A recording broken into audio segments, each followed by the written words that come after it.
The Bluesford brothers are back. We're giving out all-star break report cards to the Nuggets on a 3-game slide. We're recapping Ryan winning an absolute crap ton of money on the Super Bowl and me losing an absolute crap ton of money on the Super Bowl because the world is all about balance.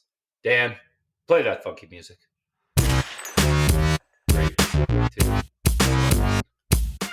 All right, we are back here on a beautiful Thursday night in the Mile High City. I am Kyle Poland, joined as always by my brother Ryan Poland. We are produced by super producer Dan the Man. And Ryan, let's just get into it. We had a betting for the NFL playoffs, and we did 58 bets for the Super Bowl. And you absolutely smoked too many. Yeah, too many bets, first of all. Well, but I just mean in real life also. You absolutely smoked me.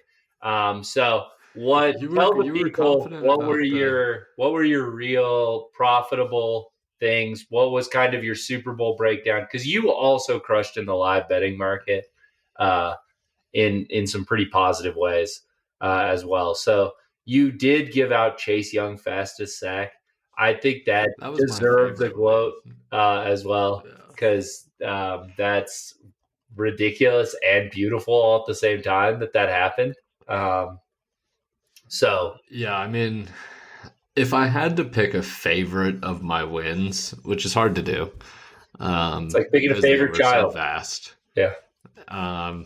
But if I had to pick a favorite, I think I would pick Mahomes' first rush direction middle, because I did double down on that one in the podcast, which Dan clipped for social media. So if you were following us on the social medias, which Dan and other people affiliated with Dan do a wonderful job of maintaining, I think that's my favorite, just because it's ridiculous. I mean, it was plus 400. Yeah. But you're right. The Chase Young fastest sack at plus 1200, which Dan and I both bet in real life. Yeah. You were using an app that it wasn't offered on, so that's no fault of your own. But it was a very fun win, and he got it early, and we looked at each other and we're kind of like, "Oh, that was pretty quick." And then I started thinking about it again in the third quarter and was like, I don't think there's been a sacks. No. It's that. Because it was one of those things where you're like, the only thing that could screw me is a linebacker blitzing up the middle and just being unblocked. Because Young, they technically put their hands on him, but barely. Yeah, he wasn't unblocked. Yeah, but he was lightly blocked. It was sort of one of those linemen that is falling down and swipes at you as he's going to the ground. It was not a real block. Wasn't his best work. So, yeah. At what point did you know that the Chiefs were going to win that game? Because you and I were talking about it at halftime, and we were like, man, it feels like the 49ers should be winning by 20 right now, and the fact that they are not is a bad sign. And then Patrick threw that terrible pick right out the gates. Yeah. And I was like, okay, maybe this. But then they didn't get any points off of that. And I was like, oh, okay. That was the moment for me that I was like, all my 49ers bets are screwed. I was like, this is awful. I was like, they're going to poop their pants. I can just feel it. When you get no points off of a pick after you should have already been up 20, the football guys just don't give with too many hands. But when were you like, hey, because you made some money live betting the Chiefs as well. Yeah. I did take them, and I took them, honestly, I think probably, I don't know exactly what their peak would have been in terms of their live odds, but I think I took them plus 158 or something like that. And so I'll be honest, having held that ticket, I was very worried in overtime. I think, we watched it together. I came back upstairs, the game got really good. And so I wanted to really experience it with the crew. And, but I experienced that third quarter sort of everybody was downstairs and then migrated up. And I just stayed there because it was you could really watch the game when you're sitting down there by yourself.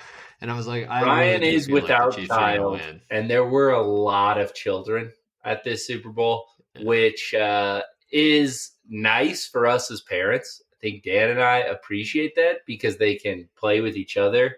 And so Dan and I's viewing experience from our perspective, that was probably the most I've gotten to pay attention to a football game in which Bodie's been conscious the whole season.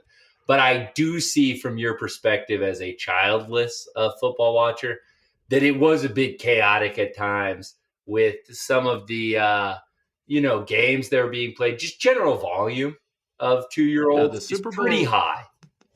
And the Super Bowl is always a little chaotic, You're most likely watching it with some people. Like, for us live bettors, like, it is sort of taking me out of my element to really be, like, involved in talking to other people while I'm gambling. Like, I've watched a lot of these games with people, but they sort of know the deal. Like, we're going to be pretty quiet for the next 8 hours because Ryan's going to try to make some money. So it certainly was it was a great experience. I mean, I love being around my nephew Bodie, and most of his friends are pretty chill. But I mean, Dan's got a very cute baby, so A+ baby. Bodie was liking that baby. I was surprised. Bodie was liking that baby. Yeah. Bodie had some baby time. So you were still a little nervous in overtime. Absolutely. I was not confident. No. I mean, once they only got the field goal, like, honestly, I'm not here to kill Kyle Shanahan for taking the ball. No. But if you're going to take the ball, you go for it on 4th down.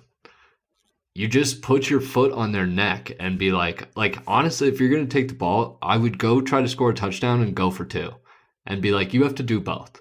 Yeah. Like, you don't just get to kick a field goal and we play again. Like, this is not, you do that because you're confident, and he did not act like a confident coach, which is why people are giving him so much shit. But I was pretty worried. And honestly, mostly because the Chiefs never looked that good. Like, obviously the drive in OT was pretty ridiculous. And Mahomes had his moments where you just are like, that guy is unbelievable. But when you think about who he's throwing the ball to, it's still like, this is what we talked about the whole season. And Adam, friend of the pod, texted me early in the year, and he's a Chiefs fan, and was like, don't sleep on the Chiefs. And I told him, I'm like, I'm not sleeping on the Chiefs. I'm sleeping on the Chiefs supporting cast. Right. And I still think that that's true. They just stepped up when they needed to. They made big plays, and Patrick Mahomes is unbelievable. And the defense was good enough. So everything that we said in the lead up of the Super Bowl is true. And I don't think your 49ers pick was wrong necessarily. Like, I didn't bet a single dollar on the actual outcome of the game before the game kicked off. Right. I think my biggest takeaway is Tom Brady is right. This is the worst era of football ever. All these Chiefs championships should have an asterisk next to them. It's not like back when Peyton and the boys, or even back in the day when Papa Ed, Terrell, and John were slinging that thing around. When football was football, and they could, be fully padded up all the way in June. And they were doing 2-a-days, and there was just, a high level of football IQ. Now, I mean, this watered down product, I guess it's good for Jackson and his TikTok that it had broke this way. But I mean, if you don't put these as 2 of the largest asterisk titles that have ever been won, I don't know what to tell you. That's what I took. It was Cousin Sal who, on Bill Simmons' podcast after the Super Bowl, was talking about how, like, you have to give it to Patrick Mahomes because he has just dealt with the most distractions you could basically possibly imagine. Like, his dad gets a DWI before, like, the week before the Super Bowl, just shakes it off. Jackson Mahomes just being a jackass on TikTok 24/7, shakes it off, doesn't bother him. His wife getting roasted on the internet for being stupid, like, it's fine, whatever. It doesn't bother him. Like, the guy is just the Ice King, man. Everything just slides off that guy. He is unbelievable. And I was watching something on social media today. I've just been getting in these Instagram rabbit holes, but it was I've the watched video of nothing him. about the Super Bowl. I'm furious. Well, I it didn't listen wasn't to a about the Super single Bowl. podcast. I was so mad It at the wasn't about the 49ers. Super Bowl. Okay. It was when it was Baker and Mahomes when they faced off at Texas Tech and I think it must have been Oklahoma. Yeah. And it was like 72-68. And Baker was like, I scored a touchdown on every single second half drive and barely won the game. And Mahomes had like 700 yards passing. And there's this video on the highlight package or whatever when he makes one of those just like rolling the wrong way, cross body, cross field throws. And you have to be in awe. Like, I don't know. The whole GOAT conversation is so stupid in sports these days that it's almost not worth getting into. But he is the best quarterback I've ever seen play football. Like, I don't think that that's a debate at this time. Like, he's probably not the best quarterback I've ever seen, but he is doing things on the field consistently that nobody else could do. And that's like, whether his throwing mechanics and his velocity is as good as Peyton Manning, like, I don't care, honestly. Like, he's better at quarterback than Peyton Manning is. Like, I just think that that's true. So, it's a hard pill to swallow, but I must have been watching the Broncos when you were not, when Jake the Snake was around, because that's the finest quarterback I've ever seen, Ryan. All right. And Patrick has nothing on him. Patrick wouldn't even be on my Mount Rushmore of Broncos QBs. I've got Jay Cutler, John Elway, Peyton Manning, and Jake the Snake, baby. All there's right. not enough rock to cut Jay Cutler's face. Well, and that would also be a problem.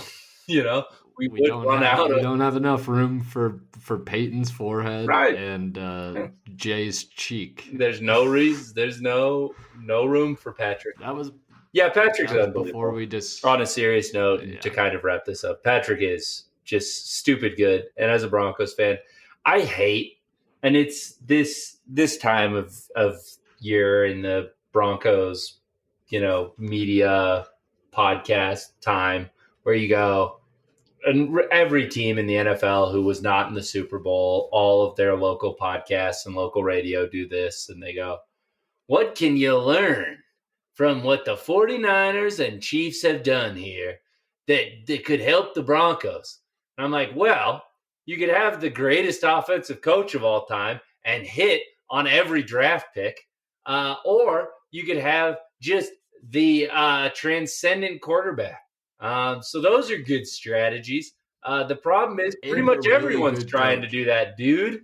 Like, it's like when people have conversations around the trade deadline in the NBA and they're like, this team really needs like a 6'7", can defend multiple positions and just knock down open threes. I'm like, yeah, every contender needs that, dude. Every contender 40% 3D guy really changed the dynamic of this. Yeah, that's why no one trades them. That's why the Bulls were asking for like 12 first-round picks for Alex Caruso. Like, because they're like, everyone wants him. Like, overpay us. And in the end, no one did. Thank God. But no, the most impressive thing to me, and I guess we really can wrap it up on this, is like the Chiefs. I don't know that they deserve credit for the team building that they've done, because it has been like, it feels like Patrick Mahomes is winning with the bare minimum. But getting to the bare minimum does deserve some credit, right? Like, there is like a basic threshold that you have to meet of competitiveness to just be this good for this long. And they're not wasting Patrick Mahomes, which is like the only thing that you can ask of a franchise, to be like, okay, when you get blessed with one of these guys, like, don't screw it up. Like, you did notice this year where it was like, this was the first year that Patrick Mahomes' money was Patrick Mahomes' money, and it's only going to go up from here. But it was like, oh yeah, you're not on like a BS rookie contract. Like, we can't just have a cheat code.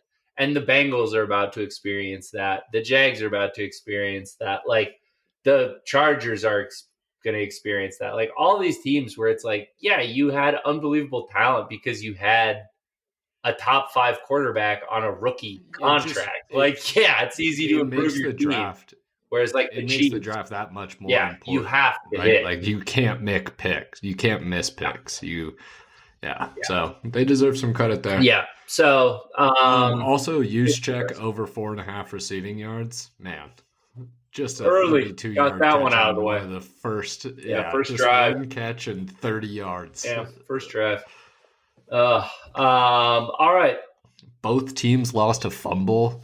Like we gave out some winners. And you're saying you lost money, and you did, but you still had some winners in there. You know, if you're not first, you're last, Ryan. And I was last. Speaking of a team that is not first, but they're also not last, the Denver Nuggets. They have limped into the All-Star break, Ryan. They have looked about as disengaged. It looks like when they had the 1 seed wrapped up, and then Jokic got mad about the Kendrick Perkins thing, so he just didn't want to win MVP anymore. So he stopped trying. And then the rest of the team was like, well, if he's not going to try, like, we're going to be the 1 seed no matter what. None of us should try.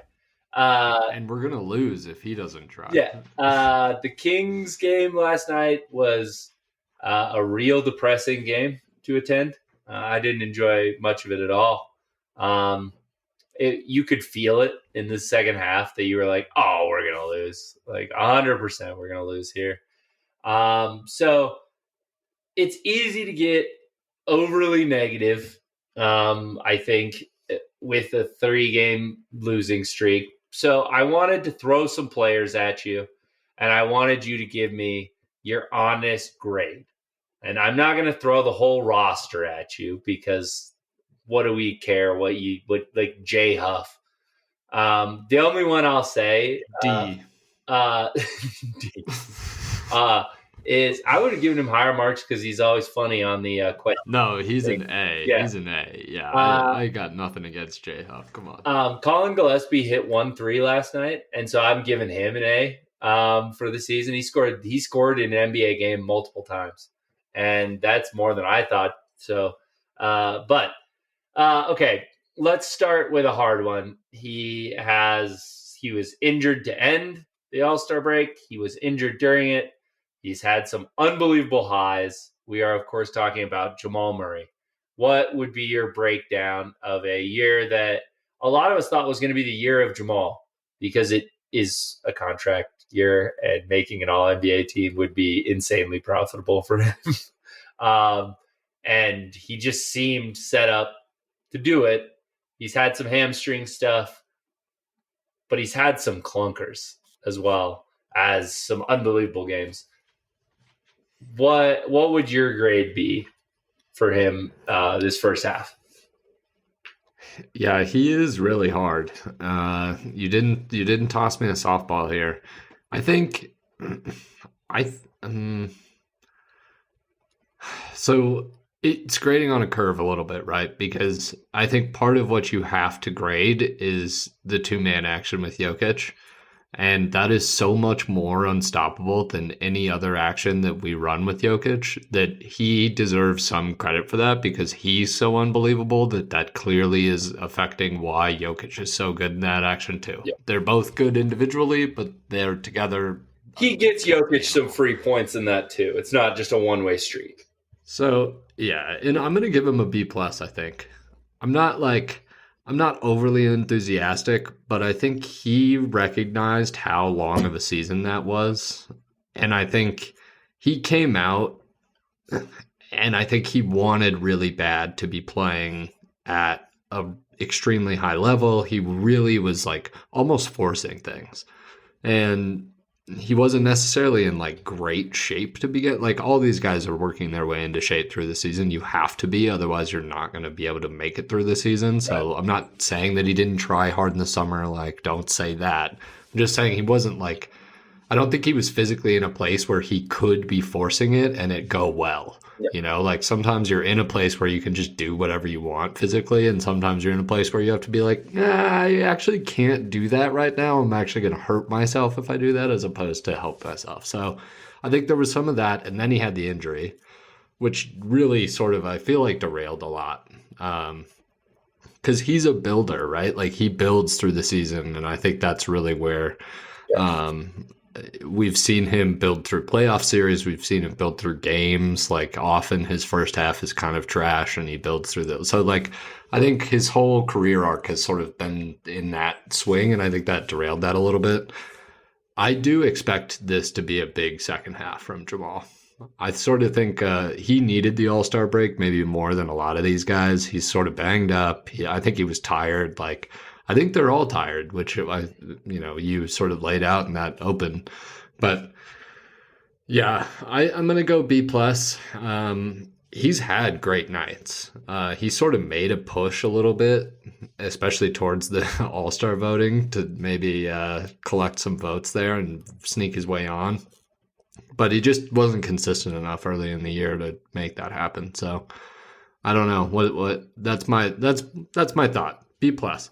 Yeah, I think that's a little high for me. I think I'm going to give him a C plus. Oh boy. I think that doesn't. It's hard to grade him, like you said. He's a tricky player because if you just look at, hey, this is a max contract guy for us, and he's not an all-star, and wasn't particularly close, and has like these inconsistent games and isn't an every night showing up. I think regular season Jamal is always just going to get a lower grade. My grade is not reflective on if the Nuggets are in a must-win regular season game to get the 1 seed or the 2 seed, Jamal Murray will go the F off. I promise you Jamal Murray will go the F off. And I promise you he'll make the right decisions and he'll get guys involved and he will be unbelievable. In the playoffs, I promise you Jamal Murray, if healthy, will be unbelievable. But based on what I have to grade him on right now, I don't know that I've seen tons of growth from what we know Jamal Murray to be. I was originally going to go C, and then talking about the 2-man game with you, that swayed me. And I do think he's had some really good playmaking games where maybe that shows a little growth to me. But otherwise, I'm like, listen, when this guy gets loose or he's really engaged in a game, he's going to mess a team up. He just, for whatever reason, doesn't have the ability to do that every night in an 82-game season, which, like you said, if I had a trade-off and you told me Jamal Murray can be an unbelievable regular season, but he's going to James Harden and Embiid it in the playoffs and run out of gas, I would choose this version of Jamal. I would clearly choose this version of Jamal. But if I'm grading on what I've seen so far, if I was doing the parent-teacher conference, I'd be like, don't be worried about your kid. He's going to ace the final exam, and he's going to end up with an A- in our class. But right now, he's kind of turning in work late. He's messing around. He seems bored. Yeah. And therefore, he has a C currently, but he's not going to be a C student.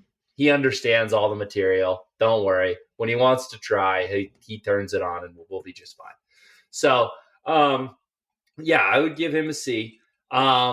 My next guy, I wanted to C plus. Yes, C plus and a B plus for you. My next guy, C plus really matters. Yeah, I got a lot of those in high school. It does feel better. I agree. My next guy, I figure let's just get him out of the way. Nikola Jokic. Where would you put his? Let's just get the top 2 out of the way, and then I think there's some more interesting ones here. But where do you put Jokic? I don't know. I mean, A plus, 100. He's that fucker that's valedictorian in your class that somehow has like a 4.8 GPA. Like, how did that happen? Were you going to college this whole time? Like, I don't know. I mean, he's had some stinkers of games, including last night, but I don't think you can ask anything more of him.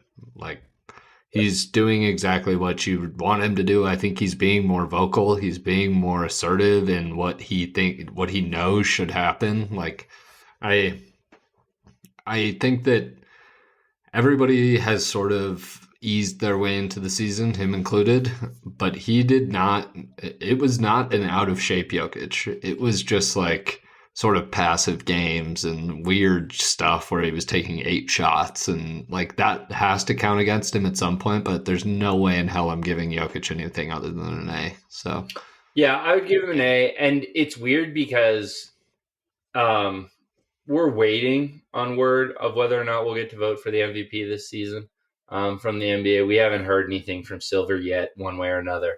But nothing definitive, nothing that we can really say out loud. Right. But if I'd have been in that ESPN straw poll, I'd have voted for Shea. I at this midseason point, I'd vote for Shea. And I don't think Jokic has. I think he's had more games where it's kind of that Jokic from the pre-MVP, where it's like that Sacramento game felt like a pre-MVP game where for some reason he's just like, I'm not going to shoot that much. Like he was fine when he wanted to score on Sabonis. He did. Like he missed a few threes that were frustrating to him, but like he was totally fine. And you know, you look at his stat line, it's not that bad. But like he's had a few more games of that to where I wouldn't put him as the MVP, and I wouldn't say this is the best regular season Nikola Jokic I've seen. Once again, No. the caveat being just like Jamal, I don't need to see the best version of him. And I think there's a reason where as guys progress and consistently kind of compete for championships, they stop competing for MVP because they are literally like, I am tired. I am not going to give a crap in November. I am going to naturally ramp up. And Jokic even talked about it in the season, and the trainer talked about it. Like, hey, our plan is to get him in the best condition and feeling the best he can in May, not in the beginning of the season. That's not what we care about. You can't peak for 6 months. Like that's just not how the human body works. So like, it's natural for them to have some peak or valleys in the last thing I will say on Yoke, I think this actually goes to Yoke and Jamal in terms of like the potential evolutions of their game. And I think it applies maybe more to Jamal, but I didn't say it then. But I was listening to Jalen Williams talk about Shea on the Thunder, and you bringing up Shea for MVP. I actually kind of agree with you. I don't think Yoke he's in the conversation, and I think he probably will win. But right now, I agree with you. I would have a hard time voting for him over Shea. But what Jalen Williams was saying about Shea is that the biggest growth that he's noticed in his game this year is he sees like that second pass, which I think is more of what Jokic has always done an unbelievable job of seeing like where the ball should go after he throws the pass, the first pass.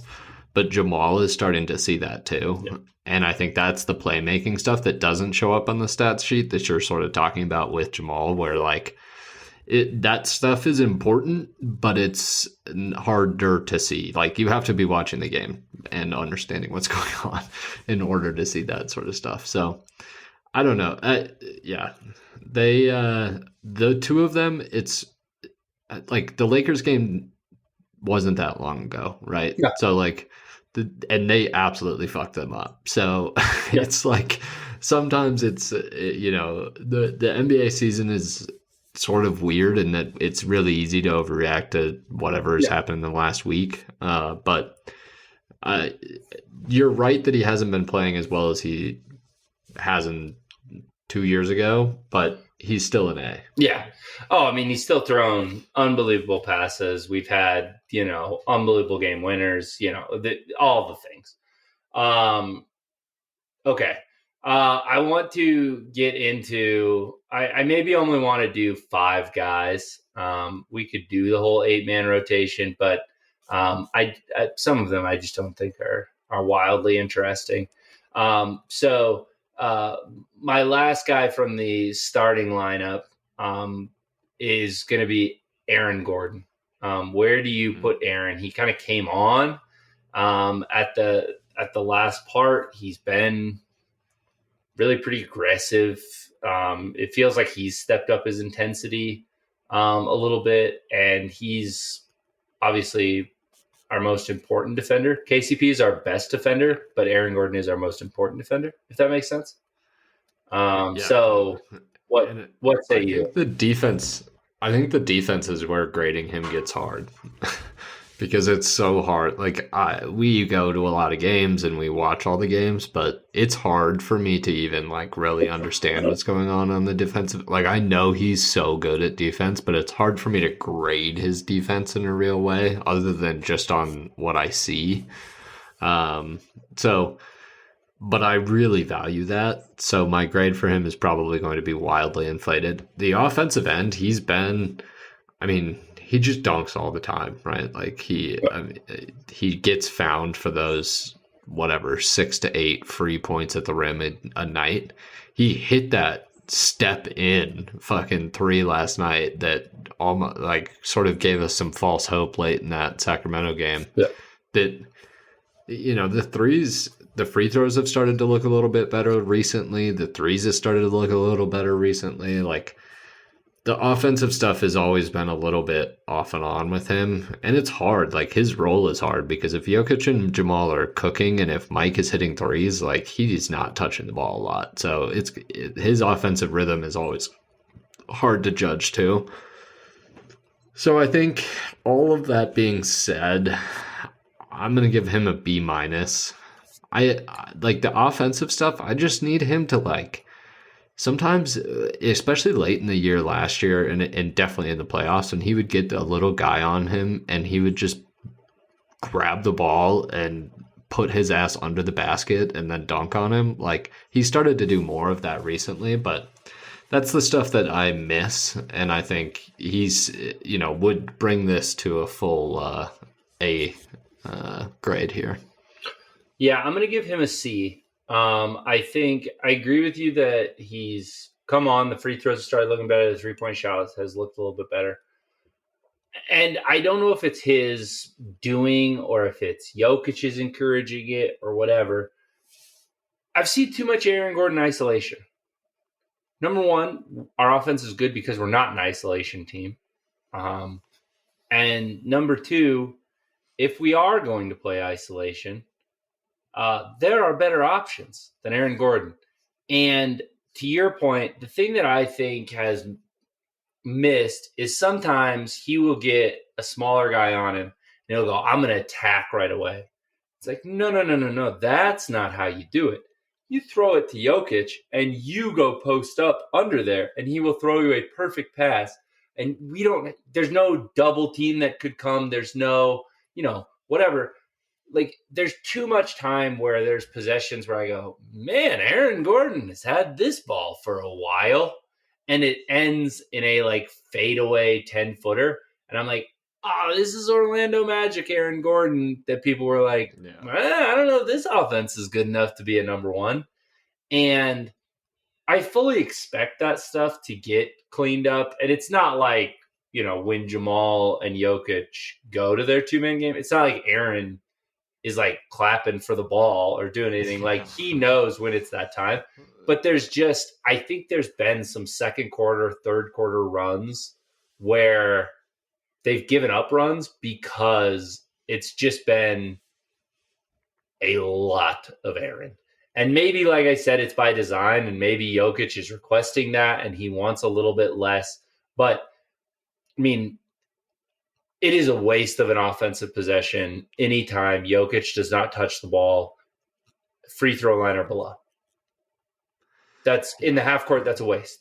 They have to double. They have to show you something. And Jokic is always going to make the right decision. And so you're going to get an open shot. Now you can decide whether or not those are being knocked down or, you want to try to go a different way, but you're always getting a good shot. And so that's where I think Aaron's had some games where he's called himself out for, intensity level, that kind of stuff early. And then now as his intensity has come up, I just feel like sometimes he's been doing things a little bit outside of himself.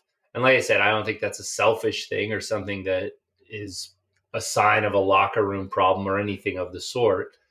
It's just what I've seen so far, I would give him a C. Yeah, I don't think you're wrong there. And I think where we're sort of talking about the same thing is when you're talking about those like isolations, I like that, but in the context that you're describing, where it's like it's not You're catching the necessarily ball breaking 2 some feet guy from the rim. down.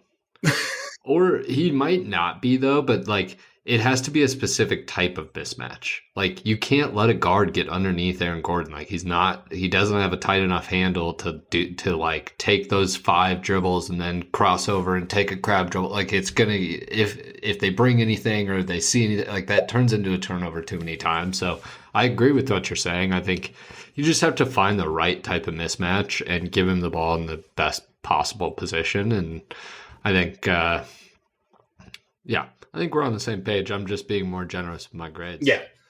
And that makes sense, right? Like he's a little bit below Murray for you, and he's a little bit below Murray for me. It's just you had Murray up higher, and I had so.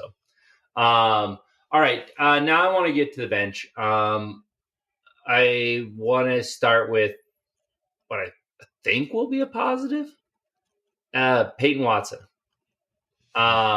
What's kind of your grade? He came out like gangbusters. Then we had the like, is Peyton Watson gonna piss Malone off so much that he's not gonna play this season? And then we have Peyton Watson this second half has been our best bench player, in my opinion. So where do you kind of land on the Peyton Watson train? Yeah, this one is hard for me because Nuggets fans were just creaming themselves over him. So part of me is grading against those people. Uh, like those people are probably giving him like a whatever, either an A or they're pissed and they're giving him like a D. They're giving him an O, And right? A standing O is what they're giving. Yeah, I don't know. I think he's been average to me. So what is that? B C. minus. C is average. Yeah, B. I think I'll give him like a B minus. I don't him on offense pisses me off probably more than anybody else on the Nuggets. He tried to absolutely hammer a dunk on somebody last night that was the dumbest shit I've ever seen. Like he just makes these plays that I'm like, this isn't AAU, dude. Like you won a fucking NBA championship last year. Like, will you make a basketball play? Like, you don't have to be trying to get on whatever Instagram. Like, just make a play. You're super athletic. He's young as hell, right? It's just young mistakes that are making me mad. But honestly, it's been so long since Michael Malone has allowed anybody to make a rookie mistake that it's just pissing me off more than it probably should. So I'm gonna give him a B minus because of that. He's gonna be my my highest graded Nugget besides Jokic. By the way, if we would have gone through KCP, I'd have given KCP an A minus, so he would be below KCP. But I'm giving him a B plus. So he's first team all defense. But I think offensively, like I already trust Peyton Watson more than I trust Christian Brown in the half court. I think he has like a one dribble pull up that I feel pretty confident in. He's been really consistent from the corner. And granted, he's got some benefit of getting some Jokic minutes early. So, you're getting wide open looks from the corner. But that's still we've seen a lot of role players, JaMychal Green, not knock those down on any consistent level when given wide open corner threes. So I trust him there. And I feel like he's taking the challenge of guarding the De'Aaron Foxes, guarding all those guys. And I think that those reps are immeasurably good for him because we're probably not, unless there's foul trouble, playoff rotations are going to be tighter that we're not going to be asking him to guard De'Aaron Fox, right? But it means that Kevin Herter is going to be in hell because we might ask him to guard him. And that guy is going to be in absolute hell because he's used to dealing with De'Aaron Fox, Luka Doncic. Like, he's gotten some and you really can't big time switch. things. And obviously his wingspan is stupid.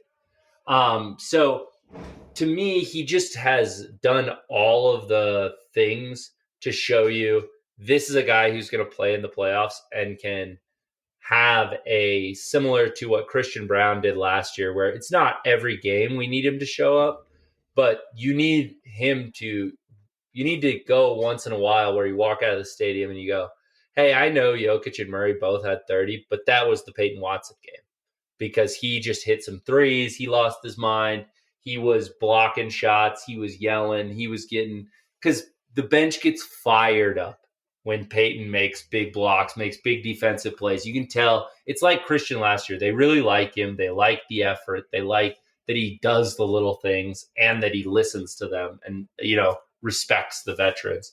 So to me, I see where your grade is coming from, especially like it can be easy recency bias wise to forget some of those games that happened in the first half of the season where he was. He was catching DNPs. Yeah. He like there were times where he was not. He was not turning any homework in to get a grade. So but I think I do think that the thing that we maybe differ on some here is like you're talking about trusting him to do something on offense. I trust Christian Brown to just pass the ball. Like, that guy is so scared of anything on the offensive end that he's just like, oh, I'm just out here to pass. Let's just transition it, Ryan. What's your grade for Christian? Let's just get into it. Because he's our last one. And I'm gonna give him a D. And that's probably generous. Like, I think, listen, sophomore slumps are real. This used to happen in the NBA all the time. Like, the rookies would play well, they'd go into a slump at the 30-game mark, and then they'd come back out of it and have a big second half, and then they would play like shit their second year. Like, that is a real thing that used to happen all the time. So I'm hoping that that's what this is, and that he was injured early in the year. He had that calf thing. Calves don't really go away. So, like, if he's still dealing with a lingering injury thing, that would make his passivism on the offensive end a little bit more respectable, and the defensive stuff, like, he's still trying. He's just sort of out of the positions that he was normally so good at finding himself in last year. So it's been frustrating to watch on all fronts because he is just, I mean, they're daring him to shoot anything on the offensive end, and he can't do it. Like, he hasn't been pulling the trigger, and he hit a couple in a couple of these games down the stretch, but it was few and far between. So, yeah, I'm gonna give Christian an F. It doesn't bring me joy to fail one of my favorite students from last year, but. Do you think you need to start calling him Braun again? Maybe, you know what? You might be onto something. Hey, Christian, you can earn Brown back. All right? You're Braun to me again. All right? And I'll accept no feedback on the podcast about it. There'll be no apologies. It's going to be Braun. But so last night, Ryan, I don't know if it showed up on TV, but he went to the free throw line and it wasn't his routine from last year. Like, you could tell he was scared to shoot a free throw at home. And he missed both of them. And I was like, oh my gosh, he's broken. And then in the second half, he was just out of position all the time on rotations and was giving up unbelievable. Like, last year, he was just always in position. And even if it was a bigger guy that he got switched onto, he would stand up. He would do a good job of not fouling, and he'd make them shoot over him. And those things appear to be gone on the defensive end. We talked about the open floor stuff, and for some of the reasons for that with DJ and Reggie Jackson. But, like, he's shown no evolution in his game. And that's why I think I highlighted the Peyton Watson, hey, one dribble, I'm pulling from 15 if it's like end of the shot clock. If it's the end of the shot clock, I want Christian Braun to throw it into this stance. I'm like, at least it will take them some time to get the ball, to get it back, and we can get set on defense. Because I'm like, if he has the ball and has to do anything good offensively, I have no faith in him in the half court. And I think that that's something where it can be hard. And I'm going to call it the Jordan Bell syndrome. I'm sure there are other examples. But remember Jordan Bell, everyone was like, what a steal of the draft for cash considerations. Jordan Bell, what an athlete. That guy was so key for the Warriors winning. He was out of the league like 4 years later. And it's because he saw that early success. So he's like, I don't need to evolve my game at all. I can jump, I can run, I'm good. And with Christian, it's like he has no other move. Everyone knows he's either taking a set 3-pointer or he is going all the way to the rim. There's absolutely no other option for him. People are stepping in and taking charges on him way more this year because they've seen him. They know what he's going to do, where he could get away with dunks last year. He's not getting those. And mentally, he looks a little bit broken. Like I said, when I saw the free throws, I was like, oh boy, this is bad. Like, he's a good free throw shooter. And there's no reason to be looking different than your routine. And that's just a sign of someone who's lost and is searching for and trying to change everything up. And that's a good thing. Like, he cares so much that he's trying to, but sometimes you can just get lost in that. And you just need someone to be like, frustrating. Hey, dude, you went on the road in Miami and you absolutely messed Jimmy Butler up. Like, I would like you to remember who you are. And like, I feel like I just need to Rafiki him, hit him on the head, remember who you are, and he can come back to Pride Rock and get things going for the Nuggets. Because it brings me no joy to give my boy an F, but he has been immeasurably bad. Yeah, I think with Christian, the hard part to me is that you don't even necessarily need him to take a step. You just needed him to do exactly what he was doing last year. Yeah. Like, he played amazing in some of those playoff games, but we didn't even need him to do that. Right. Like, it was perks. It was bonus. Like, and I think the frustrating part is that it feels like he's taking a step back, which is like, what are we going to do? You know, and it feels like controllable, like mental mistakes.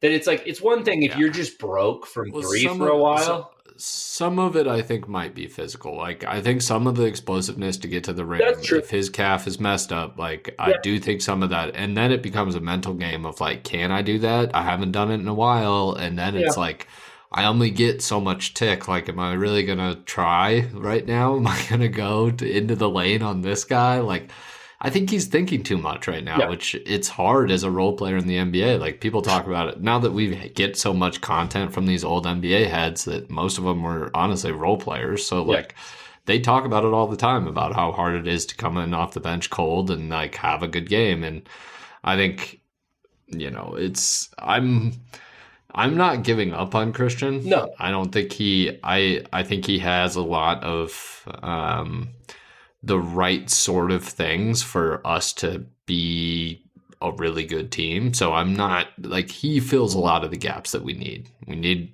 guards who can guard. And he hypothetically does that. So, it's going to be an interesting one though, because if he doesn't step up, he suddenly becomes a very tradable asset to somebody who might want to give him some more minutes and let him sort of evolve into whatever he could potentially become. Yeah, unfortunately, as long as he's on a rookie deal, we're never trading him. Once he's up for his second one, then maybe.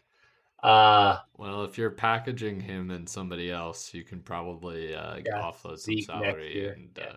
But all right, we've given out some player grades here. Now, Ryan, I want to wrap this up. Final question. End of the season, the Nuggets will be what seed in the West if you were a betting man? What seed do you think the Nuggets will end up? I am going to mark them as a betting man. I'm going to mark the yeah. You would never. I'm going to mark them down as a 3 seed. I think the Timberwolves and the OKC Thunder are too young and like kind of motivated by the regular season. I think they'll get past the Clippers. You already see Kawhi has now abductor stuff. It's a matter of time with older teams. And I just don't think that the Clippers aren't scared of being in the 4, and they would much rather do whatever they can to avoid us for as long as possible. And if the Thunder are 2, then I think there's something to be said for the Clippers team to go play the Timberwolves. And be like, yeah, we're going to put Rudy in pick and roll with all of our perimeter scorers. I know everyone's real excited about his regular season, but we've seen this in the playoffs before. We know exactly what we're going to do here. So there might be some jockeying, but if I had to say, I would say 3. I don't think they're going to get past the Timberwolves or the Thunder.